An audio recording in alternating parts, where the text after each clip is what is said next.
विसर्जनाचा दिवस उजाडे, जन हे व्याकुळ झाले, आज गणपती निघाले।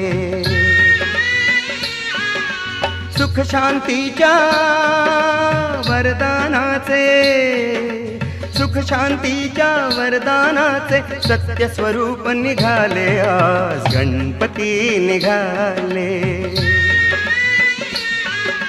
विसर्जनाचा दिवस उजाडे, जन हे व्याकुळ झाले, आज गणपती निघाले।